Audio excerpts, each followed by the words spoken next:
जासूसी ड्रामा आमतौर पर ऐसे होते हैं जिसे देखने पर इंसान अंदर तक हिल जाता है। अगर इसे लिखने वाली फोवे वॉलर ब्रिज हो तो इसमें भी डार्क कॉमेडी का तड़का मिल जाता है। यही कारण है कि फोवे का नया ड्रामा किलिंग ईव खुद में एक जासूसी कहानी और सिटकॉम को समेटे हुए है।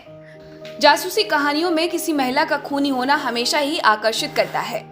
इसका सबसे बड़ा कारण ये है कि महिलाओं को इस तरह के किरदार में कम देखा जाना, जो सामान्य नहीं होता, वो हमेशा आकर्षित करता है। ये तो हो गई काल्पनिक कहानियों की बात, लेकिन ऐसी ही कुछ महिलाओं की कहानी जो अपनी असल जिंदगी में एक खतरनाक जासूस रहीं और उनका जीवन हैरान करने वाली कहानियों से भरा रहा। मार्ग्रेथा गिरतुइदा मैक्लियोड, जिसे माता हारी के नाम से जाना जाता था।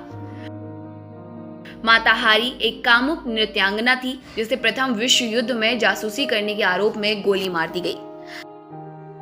माता हारी की जिंदगी पर साल 1931 में हॉलीवुड फिल्म बनी जिसमें ग्रेटा गर्बो मुख्य भूमिका में थी। मार्ग्रेथा का जन्म हॉलैंड में हुआ था और शादी एक फौजी कैप्टन से। एक बुरे रिश्ते में फंसी मार्ग्रेथा ने अपने नवजात बच्चे को भी खो दिया। साल 1905 मार्ग्रेथा ने खुद को माता हारी की पहचान दी और इटली के मिलान स्थित ला स्काला और पेरिस के ओपेरा में एक कामुक नृत्यांगना बनकर उभरी। अब मार्ग्रेथा खो चुकी थी और जो दुनिया में थी उसे लोग माता हारी के नाम से जानते थे।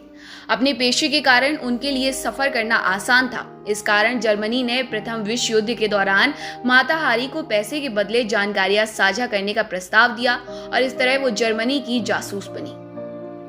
माता हारी ने खुद तो किसी को नहीं मारा, लेकिन उनकी जासूसी ने लगभग 50,000 फ्रांसीसी सैनिकों को मौत के घाट उतार दिया।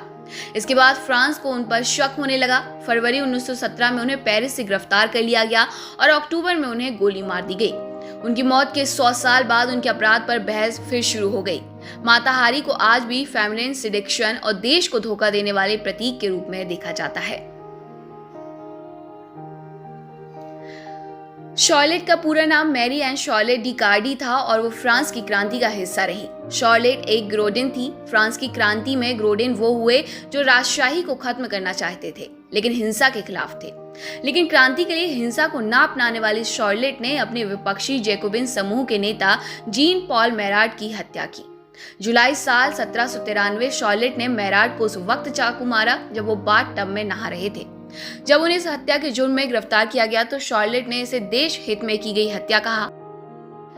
उन्होंने दावा किया कि इस एक हत्या से उन्होंने सैकड़ों हजारों की जान बचाई, लेकिन इसके 4 दिन बाद ही उन्हें सजा मिली। जासूस अपना उपनाम रखना पसंद करते हैं और इसी तथ्य को यथार्थ में बदलते हुए शी गुलान ने जासूसी की दुनिया में खुद का नाम शी जियान क्याओ रखा। जियान क्याओ अपने पिता की मौत का बदला लेने के लिए जासूस बनी। इनकी हत्या चीन के नेता सुन चुआंगफांग ने 1925 में की थी।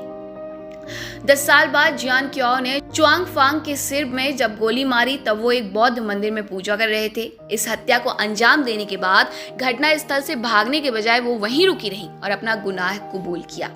इस हाई प्रोफाइल केस में 1936 में फैसला आया और जियान क्याओ को बरी कर दिया गया।